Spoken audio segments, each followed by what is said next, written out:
स्वागत, खुशामदीद मेरे मेहरबान दोस्तों। मैं अन्नू कपूर हाजिर हूँ फिल्मी दुनिया के कहे अनकहे किस्सों और सदाबहार तरानों को लेकर आपके पसंदीदा प्रोग्राम में, जिसका नाम है सुहाना सफ़र विद अन्नू कपूर। आप सबका एहतराम करता हूँ, इस्तकबाल करता हूँ, स्वागत करता हूँ उन तमाम लोगों का जो 92.7 बिग एफएम पर सुन रहे हैं और स्टूडियो में बैठी हमारी ऑडियंस का। Thank you very much for being with us. 4 अगस्त को हिंदी सिनेमा को एक ऐसा नायाब तोहफा मिला जो सचमुच में एक अकेला यूनिक तोहफा था, यूनिक गिफ्ट थी, वेरी प्रेशियस गिफ्ट। ये नायाब शख्सियत, टैलेंट का ये पावर हाउस हमारे हिंदी सिनेमा के इतिहास में अब तक अकेला एक ऐसा है जो सिंगर भी था, म्यूजिक डायरेक्टर भी था, गीतकार भी था, एक्टर भी था, डायरेक्टर भी था, राइटर भी था और प्रोड्यूसर भी था। Any guess? जी रविंदर जी बताइए। किशोर कुमार। जोरदार तालियां। और बिल्कुल सही आपने फरमाया। आज का ये सुहाना सफर समर्पित है इस बहुमुखी प्रतिभा के धनी, महान, अलबेले, अनूठे किशोर कुमार की याद में। विमल पान मसाला के 25 साल पूरा होने पर मैं अन्नू कपूर आपको सुना रहा हूं 25 बेहतरीन कलाकारों की कहानियां, only on 92.7 Big FM, Suhana Safar with Annu Kapoor.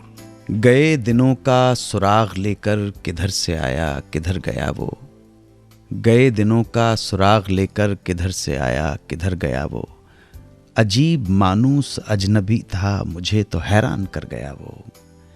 बस एक मीठी सी धुन सुनाकर, बस एक मोती सी छब दिखाकर, सितारे शाम बन के आया बरंग ख्वाबे सहर गया। मुझे लगता है ये कविता की चंद पंक्तियां किशोर कुमार की स्मृति में और किशोर कुमार के लिए बिल्कुल बिल्कुल सही बैठती हैं। तो इससे पहले कि आज की ये महफिल जो खिराज अकीदत है, श्रद्धांजलि है, यादें हैं दादा किशोर कुमार की, आरंभ की जाए। भीगी भीगी रातों में, यानी कि 4 अगस्त 1929 को संभवतः भीगी रात होगी। मध्य प्रदेश का एक जिला, एक स्थान खंडवा में किशोर कुमार का जन्म हुआ था। नाम रखा गया आभास कुमार गांगुली। पिता एडवोकेट थे श्री कुंजलाल गांगुली और माता का नाम था गौरी देवी। किशोर कुमार के जीवन में 4 नंबर का बहुत महत्व है। 4 अगस्त को पैदा हुए, अपने बहन भाइयों में चौथे नंबर पे थे। इनसे पहले 3 भाई बहन थे। सबसे बड़े अशोक कुमार, यानी जिनको दादा मुनि कहते थे। उसके बाद इनकी बहन थी जिनका नाम था सती देवी। उसके बाद एक और भाई थे अनूप कुमार, और चौथे यानी कि सबसे छोटे आभास यानी कि किशोर कुमार। किशोर कुमार जब बड़े हुए तो संयोग से शादियां भी 4 की इन्होंने। पहली शादी रूमा देवी गुहा ठाकुरता से, दूसरी मधुबाला से, तीसरी योगिता बाली से और चौथी और अंतिम शादी लीना चंदावरकर से। 4 अगस्त को पैदा हुए और 13 अक्टूबर 1987, 13 अक्टूबर, 13 के अंक को 1 + 3 करेंगे तो 4 नंबर होता है। उसी दिन वो इस दुनिया से विदा हो गए। तो आइए बात करते हैं आभास कुमार गांगुली, जो बाद में बने किशोर कुमार के बचपन की। जब आभास कुमार गांगुली उर्फ किशोर कुमार लगभग 1 साल के थे तो उनके बड़े भाई अशोक कुमार को पढ़ाई के लिए बाहर जाना पड़ा। इस वजह से किशोर कुमार को लगता था कि उनकी एक बहन है और एक भाई है अनूप। किशोर जब 4 साल के हुए तब बड़े भाई अशोक कुमार जी छुट्टियों में घर खंडवा वापस आए। लेकिन बालक किशोर के लिए तो बड़ा भाई बिल्कुल अजनबी की तरह। अब इतने दिनों के बाद बड़ा बेटा घर में आया है तो माँ का स्नेह, माँ का प्रेम, ममता उमड़नी लाजिम थी। माँ ने खीर बनाई और ये खीर किशोर कुमार को बहुत पसंद थी। देखिए बंगालियों को तो मीठा बहुत पसंद है। लेकिन बालक किशोर कुमार हैरान रह गए जब कटोरा भर के, लबालब भरा कटोरा माँ ने उनके सामने ना परोसकर अपने बड़े बेटे अशोक के सामने परोस दिया। किशोर कुमार तिलमिला उठे। बालक किशोर कुमार ने अपनी माँ से पूछा, माँ ये हट्टा मुट्टा मुष्टंडा कौन है? तुम इसे इतनी खीर क्यों दे रही हो? मुझसे कम प्यार करने लगी? तब माँ ने जवाब दिया होगा कि नहीं बेटा, तुम जानते नहीं, ये तुम्हारे सबसे बड़े भाई हैं अशोक कुमार। और तब बड़े भाई ने पास बुलाया, गले लगाया, और तब दोनों के बीच में एक रिश्ता एस्टेब्लिश हुआ, प्रगाढ़ता बढ़ी, दोनों भाइयों के बीच में एक बॉन्ड बढ़ा। तभी किशोर कुमार ने कहा तुम ही हमारा दादा मुनि। और इसके बाद ही किशोर कुमार को पता चला कि वो 3 नहीं, टोटल 4 भाई बहन हैं। अशोक कुमार ने ही अपने एक इंटरव्यू में इस बात का खुलासा किया कि किशोर की आवाज़ बचपन में बहुत ख़राब थी। उनका गला बैठा हुआ था, खुलता नहीं था। एक बार जब माँ किचन में सब्जी काट रही थी, तब किशोर भागकर अपनी माँ के पास आए, और इत्तेफाक से ऐसा हो गया कि माँ के पास रखी दराती, जो छोटी होती है, दराती से उनके पैर की उंगली कट गई। दर्द के मारे बहुत ज़ोर ज़ोर से चिल्लाने लगे। अस्पताल ले जाया गया। डॉक्टरों ने उंगली किसी तरह से ठीक कर दी, जोड़ दी। 15-15, 20-20 दिन तक किशोर कुमार रोए हैं उस दर्द के मारे, और उस रोने की वजह से उनके वोकल कॉर्ड्स पे फर्क पड़ गया और एक अजीब सी हस्की आवाज़ किशोर कुमार की आ गई। वो गालिब का एक शेर है ना कि रोने से और इश्क में बेबाक हो गए, धोए गए हम ऐसे कि बस पाक हो गए। तो किशोर कुमार इतना रोए कि उनकी आवाज़ पाक हो गई, और आवाज़ जो निखर के आई वो बन गई मधुर किशोर आवाज़। मेरे मेहरबान, वापस आकर बताऊंगा कि खंडवा का आभास कुमार गांगुली किस तरह पहुंचा मुंबई और बन गया किशोर कुमार। 92.7 बिग एफएम पर आप सुन रहे हैं रेडियो का number 1 show Suhana Safar with Annu Kapoor. Welcome back to 92.7 Big FM. Kishore Kumar को बचपन से ही शौक था संगीत का। ये संगीत या गाना बजाना ऐसी चीज़ है कि वो एक दिन में नहीं होता है, ये जन्मजात होता है। इसलिए अगर कोई सोचे कि सडनली किशोर कुमार को म्यूज़िक का शौक हो गया हो, तो मैं मानूंगा नहीं। ये कला के बीज जन्मजात होते हैं। कोई दुनिया का इंस्टीट्यूशन आपके अंदर की कला को चैनलाइज कर सकता है, उसको कल्टिवेट कर सकता है, लेकिन दुनिया का कोई इंस्टीट्यूशन एक नॉन आर्टिस्ट को आर्टिस्ट नहीं बना सकता। इतना ध्यान रखिएगा आप। तो इस वजह से जब घर वालों ने देखा कि ये बालक आभास के अंदर ये है, कुछ बात है, तो दादा मुनि ने, बड़े भाई ने, एक हारमोनियम छोटा सा लाकर अपने भाई को दे दिया। इस वक्त तक दादा मुनि यानी अशोक कुमार फिल्म इंडस्ट्री में अपने पैर जमा चुके थे। ये वो ज़माना था जब बहुत सारे एक्टर्स को अपने गाने खुद गाने पड़ते थे। याद कीजिए, सुरैया का ज़माना उसके बाद आया जबकि, लेकिन दादा मुनि तो हमारे इंडस्ट्री के मोस्ट सीनियर एक्टर्स थे, उन्होंने गाने भी गाए हैं। हारमोनियम मिल गया और सहगल के भक्त रहे। आपको बता देना चाहता हूँ कि 3 फिल्म संगीत के इम्पॉर्टेंट पिलर, लता मंगेशकर, मुकेश जी और किशोर कुमार, ये सहगल भक्त थे। तो बालक किशोर कुमार सहगल की आवाज़ में हारमोनियम पे सुर लगा के गाना छेड़ दिया करते थे। एक दिन बड़े भाई ने कहा कि हमें भी गाना सुनाओ, मैंने भी फिल्मों में गाना गाया है, तो मुझे भी सुना दो, और सहगल साहब का भी गाना सुनाओ। तो बालक आभास यानी किशोर कुमार ने कहा, सहगल के गाने का 5 आना लगेगा और दादा मुनि के गाने का 1 आना। तो अशोक कुमार थोड़ी देर तक सहगल का गाना सुनते रहे। उसके बाद उन्होंने कहा कि अरे आभास, मेरा भी तो गाना सुना।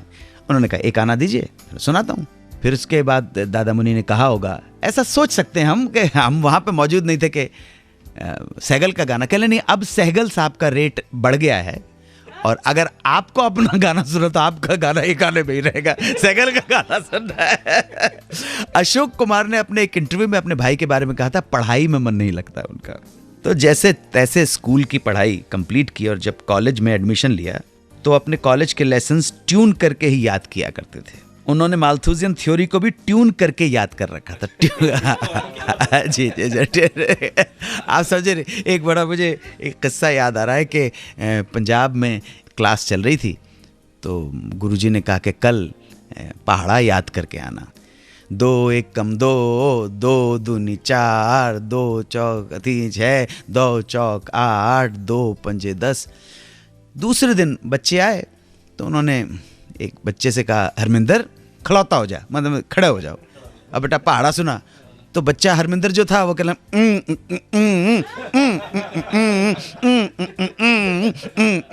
तो गुरुजी ने जड़ दिया एक तमाचा। कहते पहाड़ा किथे, कहते जी पहाड़ा नहीं है तो ट्यून तो याद है मैनू ट्यून तो मैनू याद है ना।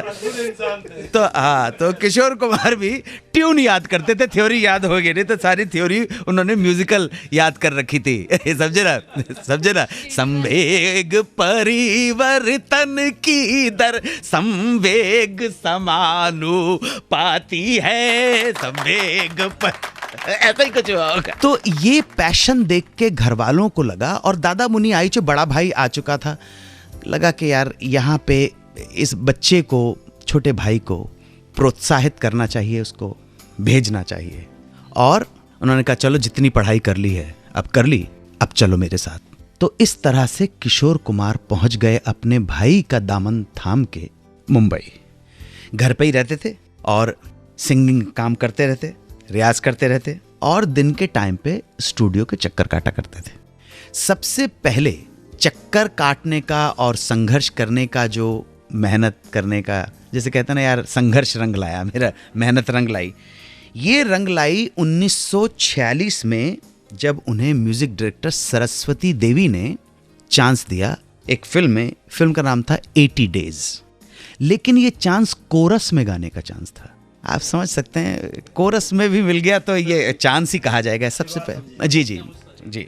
और उसके बाद एक दिन कुछ ऐसा हुआ होगा कि घर पे होंगे तो दादा मुनि से मिलने प्रसिद्ध उस जमाने के स्टार म्यूजिक डायरेक्टर खेमचंद प्रकाश मिलने आए, और कहीं दूर किसी कमरे में किशोर कुमार बैठे बैठे कुछ अपना कुछ जी लगे हुए आप इमेजिन कर सकते हैं। 1948 की बात है। जब खेमचंद प्रकाश ने ये सुना तो उन्होंने कहा कि दादा मुनि, इस बच्चे के अंदर बहुत टैलेंट है। और खेमचंद प्रकाश ने पहला ब्रेक दिया किशोर कुमार को as a solo singer. Film थी जिद्दी, और इसी जिद्दी फिल्म से, इस फिल्म की कहानी लिखी थी इस्मत चुगताई ने। इसी जिद्दी फिल्म से दरअसल देवानंद का करियर भी लॉन्च हुआ, आप ध्यान रखेंगे।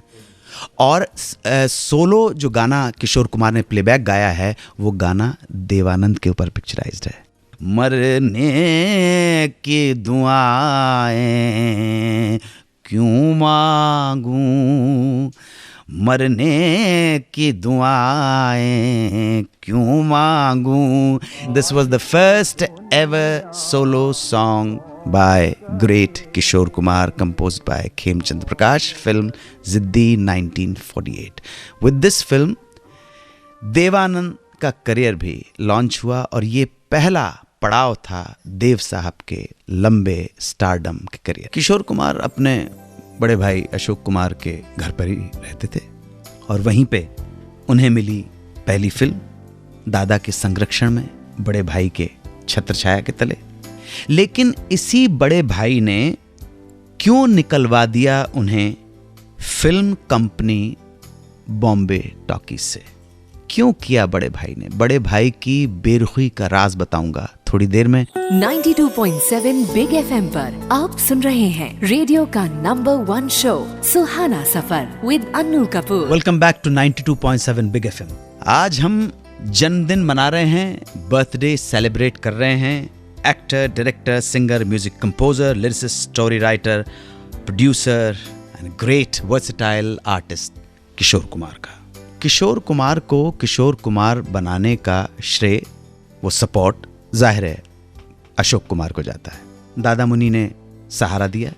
भाई मुझे लगता है कि आज भी बड़ा भाई, इतना कलयुग होने के बावजूद बड़े भाई छोटे भाई को सहारा देते हैं। ऐसी क्या बात है, कोई एहसान की बात नहीं है। आई एम श्योर के दादा मुनि के मन में कहीं ऐसा नहीं होगा कि मैं किशोर के ऊपर बहुत बड़ा एहसान कर रहा हूँ। मेरे बड़े भाई ने भी मुझे सहारा दिया, रंजीत कपूर ने, उन्हीं की वजह से आया, उन्हीं के घर पे मैं भी रहा मुंबई में। यहीं पर पहली फिल्म बता चुका हूँ, जिद्दी फिल्म में मरने की दुआएं क्यों मांगूं, ये गाना मिला, पहला ब्रेक मिला, काम चल पड़ा। लेकिन एक ऐसा दौर आया जब दादा मुनि इतने नाराज हो गए कि उन्हें एक सख्त स्टेप बहुत उठाना पड़ा, किशोर कुमार को बॉम्बे टॉकीज से निकलवाने का। बात तकरीबन 50s की, 1950 की समझ लीजिए। धीरे धीरे एस्टैब्लिश हो रहे थे, काम थोड़ा थोड़ा मिल रहा था, बॉम्बे टॉकीज में थे। तब इनकी मुलाकात हुई रूमा गोहर ठाकुरता से। बॉम्बे टॉकीज में ही हुई थी।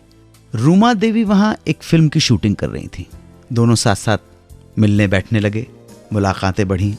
ये मुलाकातें प्यार में तब्दील हो गई और एक पॉइंट पर दोनों ने डिसाइड किया कि दोनों शादी कर लेंगे। घर वालों तक जब ये बात पहुंची, खासकर किशोर कुमार के घर वालों तक, तो हंगामा मच गया। आभास कुमार गांगुली ब्राह्मण परिवार और रूमा देवी ब्राह्मण नहीं थी, गैर ब्राह्मण थी। ध्यान रखिएगा, मैं बात कर रहा हूं आज से 63 साल पहले की। इस बात को लेकर परिवार में इतना मतभेद हो गया और दादा मुनि भी इतने नाराज हो गए, उन्होंने कहा मैं शादी एक्सेप्ट नहीं करता हूं। बात हद से ज्यादा बढ़ गई। किशोर ने रिबेल करना शुरू कर दिया और दादा मुनि ने गुस्से की इंतहा में आकर किशोर कुमार को बॉम्बे टॉकीज से भी निकलवा दिया और अपने घर से भी किशोर कुमार को निकाल दिया। इतनी बड़ी बात हो गई थी कि गैर ब्राह्मण लड़की के साथ तू कैसे शादी कर सकता है। रूमा देवी ने अपने एक इंटरव्यू में कहा था कि वो वक्त इस कपल के लिए, रूमा देवी और किशोर कुमार के लिए, सबसे मुश्किल भरा, संघर्षों भरा समय था। किशोर के पास कोई सहारा नहीं था, कोई काम नहीं था, कोई घर नहीं था। फिर भी ऐसे मुश्किलों भरे वक्त में किशोर कुमार का साथ दिया पहला ब्रेक देने वाले खेमचंद प्रकाश जी ने, और उसके बाद उनको सहारा दिया सचिन देव बर्मन ने। पूरा सपोर्ट। सचिन देव बर्मन इतना प्यार करते थे कि वो आउट ऑफ द वे जाके उन्होंने किशोर कुमार के लिए किया जो कर सकते थे। ये बात किशोर कुमार सारी जिंदगी भूले नहीं। पिता के समान मान देते रहे सदैव किशोर कुमार सचिन देव बर्मन को। जब किशोर कुमार स्टार बन गए और उन्होंने बड़े बड़े प्रोड्यूसर, डायरेक्टर और म्यूजिक डायरेक्टर को नचवाया, तब भी सिर्फ सचिन देव बर्मन एक वो शख्सियत था जिसके बारे में कहा जाता था कि किशोर कुमार बिल्कुल सीधे होके उनके स्टूडियो में एंटर करते थे। नो शरारत, नो नटखट, नो मस्ती। सचिन देव बर्मन का बहुत अहम रोल है किशोर कुमार द स्टार की लाइफ में। सचिन देव बर्मन की वजह से किशोर और उनकी पत्नी रूमा देवी ने पहली बार हवाई यात्रा की मद्रास की। सचिन देव बर्मन की वजह से ही किशोर कुमार को मिली फिल्म बहार, जिस वजह से उनकी एंट्री हुई मद्रास के स्टूडियो एवीएम प्रोडक्शंस में, जिसके लिए बाद में न सिर्फ उन्होंने बहुत सारे गाने गाए, एज एन एक्टर भी बहुत कुछ काम किया। बहार फिल्म में एक गाना गीता दत्त जी ने गाया था, एक गाना तलत महमूद ने गाया, बाकी गाने शमशाद बेगम जी के गाए हुए हैं, लेकिन एक गाना किशोर कुमार ने गाया, कसूर आपका हुजूर आपका, मेरा नाम लीजिए ना मेरे बाप का। उनको विचारों का गाने किशोर कुमार को ऐसे ही मिले। बात चल रही थी सचिन देव बर्मन और किशोर कुमार के रिश्ते की, सचिन देव बर्मन के कंट्रीब्यूशन की उनकी लाइफ में, सुपरस्टार किशोर कुमार की लाइफ में सचिन देव बर्मन का कंट्रीब्यूशन। बाहर फिल्म मिली, सपोर्ट किया, और सचिन देव बर्मन की ही वजह से किशोर कुमार को प्राप्त हुआ उनके करियर का पहला फिल्म फेयर अवार्ड। फिल्म थी आराधना। चर्चा करेंगे the most versatile artist Kishore Kumar, yet सबसे ज्यादा नॉटी, नटखट, मस्ती वाले किशोर कुमार की, किसके लिए खुंदक खाकर सर मुंडवा दिया। 92.7 बिग एफएम पर आप सुन रहे हैं रेडियो का number 1 show Suhana Safar with Annu Kapoor. Welcome back to 92.7 Big FM. Kishore Kumar शरारती थे, ये सब जानते हैं, मगर किस हद तक, ये मैं अब आपको बताने जा रहा हूँ। शूटिंग के दौरान सेट पे सडनली लोगों को डरा देना। कभी कभी रिकॉर्डिंग में लोग वेट करते रहते और किशोर कुमार खंडवा भाग जाते। सेट से भाग जाना, बिना पैसे रिकॉर्डिंग में गाना नहीं गाना। मतलब जब तक उनका जो असिस्टेंट या मैनेजर जो भी होता है, उनके साथ एक कोड वर्ड था, चाय पी ली? नहीं दादा, आ रही है। अब अगर वहां से बाहर से मैनेजर का ये मिला तो आप समझ लीजिए मेरे सुर ही नहीं लगता था। दादा चाय पी ली? बड़ी गर्म चाय थी मेरे। फिर ये सारे बहाने, सारे पैंतरे थे किशोर कुमार के। लेकिन ऋषिकेश मुखर्जी के साथ जो उन्होंने किया वो तो कुछ ज्यादा ही था। ऋषिकेश मुखर्जी जब उनसे पहली बार मिले तभी ऋषिदा को ये लग गया था कि ये एक बेलगाम घोड़ा है जिसे काबू करना आसान नहीं है, क्योंकि अगर इसे काबू किया तो जो इससे करवाना है वो भी नहीं कर पाएगा। और हुआ भी यूं कि मुसाफिर फिल्म का कुछ पैच वर्क बाकी था, इसलिए ऋषिकेश मुखर्जी ने शूटिंग की तारीख किशोर कुमार से म्यूचुअल एग्रीमेंट के साथ तय कर ली। संयोग से किशोर कुमार उन्हीं दिनों साउथ से मिस मैरी की शूटिंग से वापस आए थे। ये Kishore Kumar as an actor की बात कर रहा हूं मैं। और उनका मन नहीं था कि ऋषिकेश मुखर्जी की शूटिंग करें, तो उन्होंने कोशिश की कि शूटिंग टल जाए, लेकिन ऋषिकेश मुखर्जी नहीं माने। उन्होंने कहा नहीं तुम दे चुके हो शूटिंग तो तुम्हें करनी पड़ेगी। अब जिस दिन शूटिंग का दिन था, सब कुछ तैयारी थी, स्टूडियो में सेट लगा था, पूरी यूनिट पहुंच चुकी थी, हर डिपार्टमेंट रेडी था, बस इंतजार था किशोर आ जाएं तो शूटिंग शुरू करें। 1 घंटा बीत गया, दूसरा भी घंटा बीत गया और 4-5 घंटे तक कोई खबर नहीं किशोर कुमार की। अब देखिए मोबाइल का जमाना तो नहीं था। ऋषिदा थोड़े से अंदर ही अंदर व्याकुल हो रहे थे। मालूम तो था ये बेलगाम घोड़ा है, ऐसे बस में नहीं आएगा। तो उन्होंने एक डिसीजन लिया कि जरा मैं चुपचाप से सरप्राइज विजिट दूं और जाऊं किशोर के घर पे और देखूं कि माजरा क्या है, क्यों नहीं आ रहा, कहां है। ये मन बना के ऋषिकेश मुखर्जी पहुंचे किशोर कुमार के घर। नौकर मिला, नौकर से पूछा भाई ठीक ठाक तो है सब, कहां है। तो नौकर ने कहा कि दादा आप अंदर जाएं और देख लें कि कहां हैं और क्या हैं। भाई हालचाल पूछे होगे कैसा है क्या है, तो नौकर ने कहा कि आप ही खुद जाके देख लें। ऋषिकेश मुखर्जी नौकर के कहने पर जब उस पर्टिकुलर कमरे में पहुंचे जहां का इशारा नौकर ने कहा था, तो अभी दरवाजा खोला ही नहीं था कि किशोर कुमार की आवाज आई जोर जोर से चिल्लाने की, दादा दादा अंदर मत आइएगा ऋषिदा, अंदर मत आइएगा ऋषिदा, अंदर मत आइएगा ऋषिदा। लेकिन ऋषिदा तो मन बना के आए थे कि मैं जान के छोड़ूंगा कि आ क्यों नहीं रहा है मेरे सेट के ऊपर, माजरा क्या है। उन्होंने भड़ाक दम से दरवाजा खोला और दरवाजा खोलने के बाद ऋषिकेश मुखर्जी को सामने दिखाई दी किशोर कुमार की सूरत। इस सूरत को देखकर ऋषिकेश मुखर्जी के हाथों के तोते उड़ गए, क्योंकि किशोर कुमार ने अपना पूरा सिर मुंडवा लिया था, गंजे होके बैठे थे। उन्होंने कहा दादा अब तो मैंने शेव करवा लिया, मुंडन करवा लिया, और अब जब मेरे सर पे बाल आएंगे तभी मैं शूटिंग कर पाऊंगा। बाल आते आते उत्तर आते 6-8 महीने लगते हैं।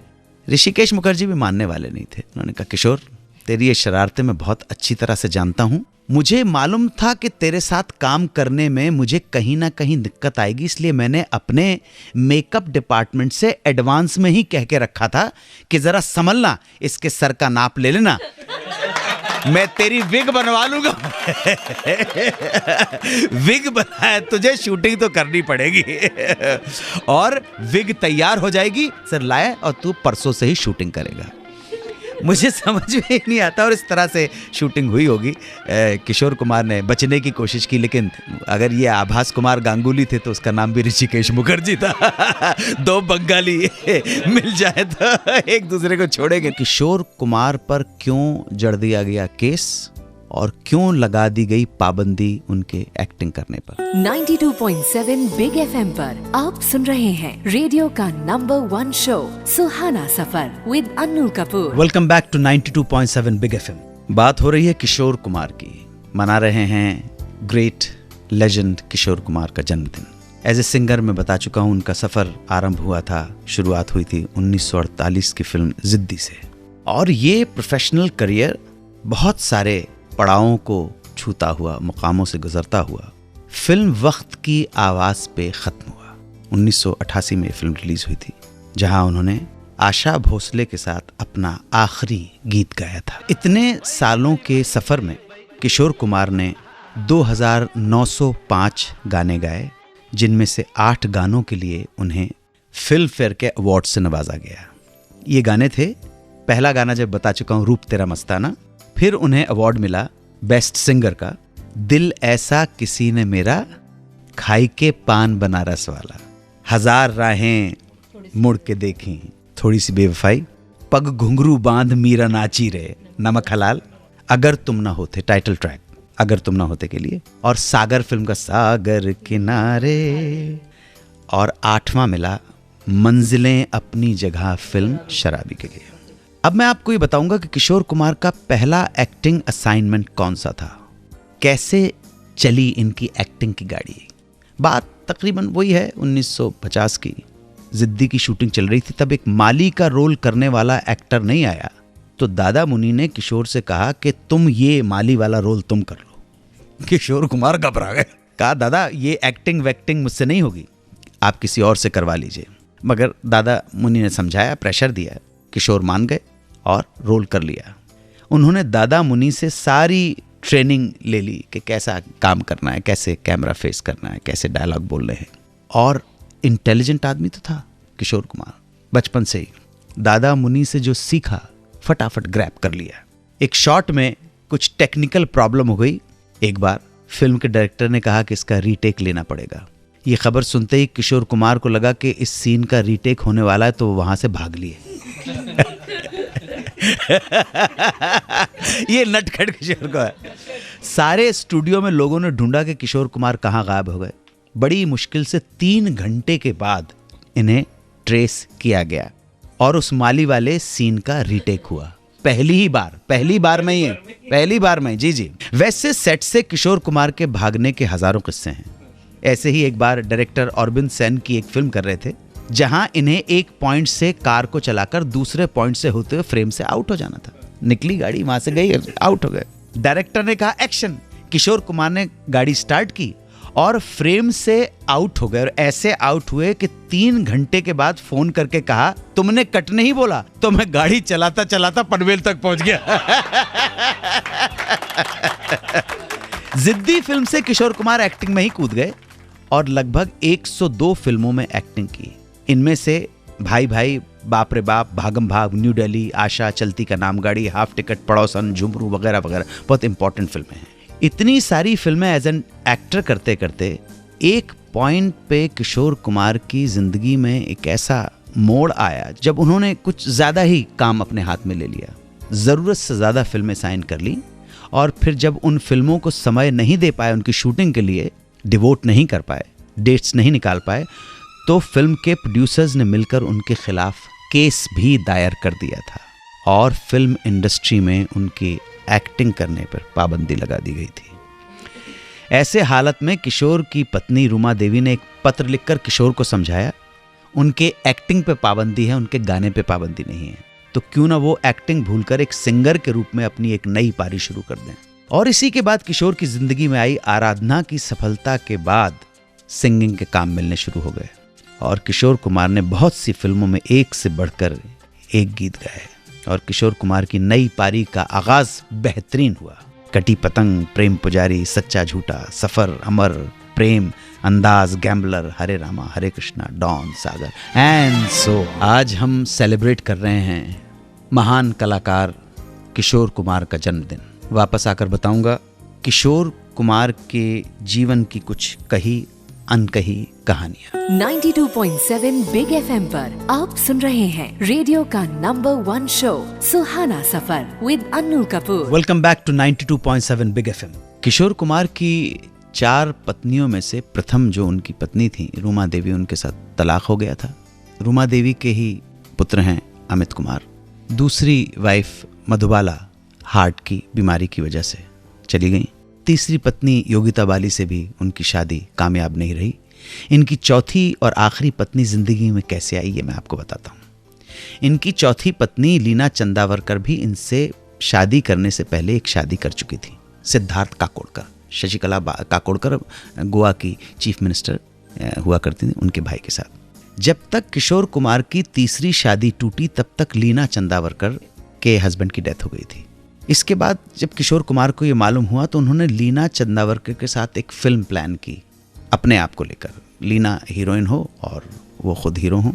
लीना के घर पे पहुंचे, बात की। लीना चंदावरकर उन दिनों सीरियस फिल्म किया करती थी और किशोर कुमार का इम्प्रेशन था कॉमेडी फिल्म बनाते हैं, तो लीना ने तकरीबन मना कर दिया। उन्होंने कहा कि मैं आपकी फिल्म के लिए ठीक नहीं हूँ, मैं कॉमेडी रोल्स नहीं कर पाऊंगी।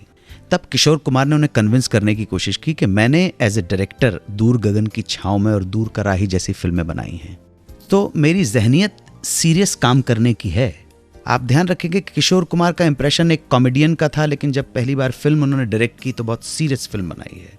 बहुत सीरियस कंपोजर हैं किशोर कुमार। याद कीजिए, महमूद ने भी जब पहली बार इतना बड़े कॉमेडियन, इतना बड़ा कॉमेडी किंग पहली वो फिल्म बनाते, कितनी सीरियस फिल्म बनाते हैं। टोन, इंटोनेशन, उसका सब प्लॉट बहुत सीरियस है। कुंवारा बाप, बात कर रहे हैं किशोर कुमार की, अनादर जीनियस। तो उन्होंने लीना चंदावरकर को कहा कि कहानी सुन लो, अगर कहानी ठीक लगे तभी करना। लीना चंदावरकर ने कहानी सुनी और कहानी उनको पसंद आई, मन बना लिया। संजीव कुमार और लीना जी के पिताजी के बीच में अच्छी दोस्ती थी, तो एक दिन संजीव कुमार ने मौका देखकर लीना के पिता के सामने शादी का प्रस्ताव रखा, लेकिन लीना ने मना कर दिया। उन्होंने कहा अभी फिलहाल वो एक फिल्म कर रही है किशोर कुमार के साथ। इतना सुनते ही संजीव कुमार के पैरों तले जमीन खिस गई। लीना ने जैसे ही कहा कि वो तो फिल्म कर रही किशोर कुमार के साथ, संजीव कुमार इनसिक्योर हो गए और संजीव ने लीना से कहा कि तुम किशोर के साथ फिल्म मत करना, क्योंकि मैं उसे अच्छी तरह से जानता हूं, वो किसी भी तरीके से अपनी फिल्म की हीरोइन को पटा के उसके साथ शादी कर लेता है। अच्छा साहब, अभी देखिए, उस वक्त लीना ने ये बात अनसुनी कर दी। अब जब लीना किशोर कुमार के साथ फिल्म की रिहर्सल कर रही थी, फिल्म की तैयारी में लगी हुई थी, तो एक दिन मौका देखकर नटखट किशोर कुमार ने रख ही दिया शादी का प्रस्ताव।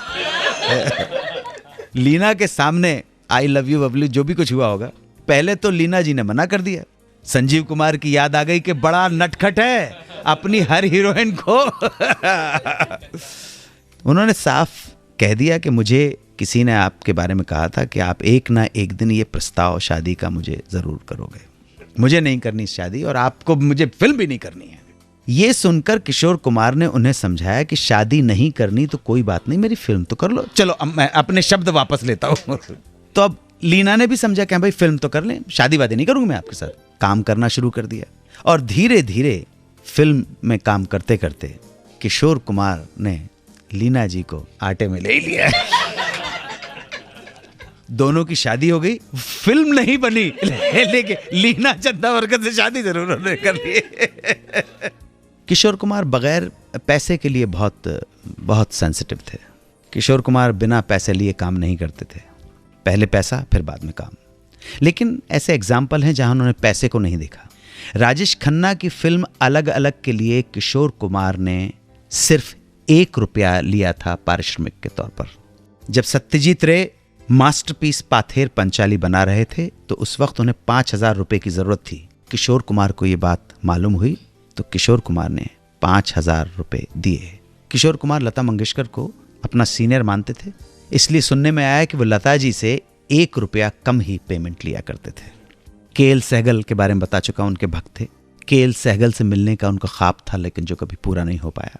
किशोर कुमार ने 2,500 से भी ज्यादा गाने गाए, न केवल हिंदी बल्कि कई भाषाओं में, असमिया में, बंगाली, भोजपुरी, अंग्रेजी, गुजराती, मलयालम, कन्नड़ा, मराठी, उड़िया, पंजाबी।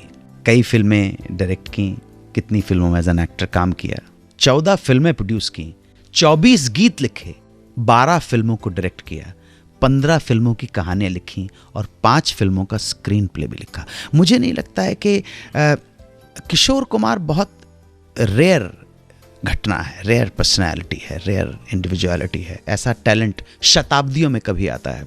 और किशोर कुमार की लाइफ को देखकर एक और पता पड़ता है कि शायद ही अपने जन्म स्थान छोड़कर किसी और शहर में बसने वाला आदमी का जुड़ाव अपनी जन्मभूमि से इतना रहा हो जितना किशोर कुमार का खंडवा के साथ रहा। 27 बार फिल्म फेयर के लिए नॉमिनेट हुए, मगर सिर्फ 8 बार पुरस्कार मिला। अफसोस, आयरनी, दुर्भाग्य, इतने महान कलाकार को आज तक किसी तरह का राष्ट्रीय सम्मान, नेशनल अवार्ड या पद्मश्री तक नहीं मिला है। डैनी डेंगजोंगपा बताते हैं कि 13 अक्टूबर 1987 को जब उनकी तबीयत खराब होने लगी तो उन्होंने उन्हें फ़ोन किया और बोले घर आ जाओ। डैनी बोले दादा क्रिकेट मैच देख रहा हूँ, मैच ख़त्म करते ही घर आ जाता हूँ।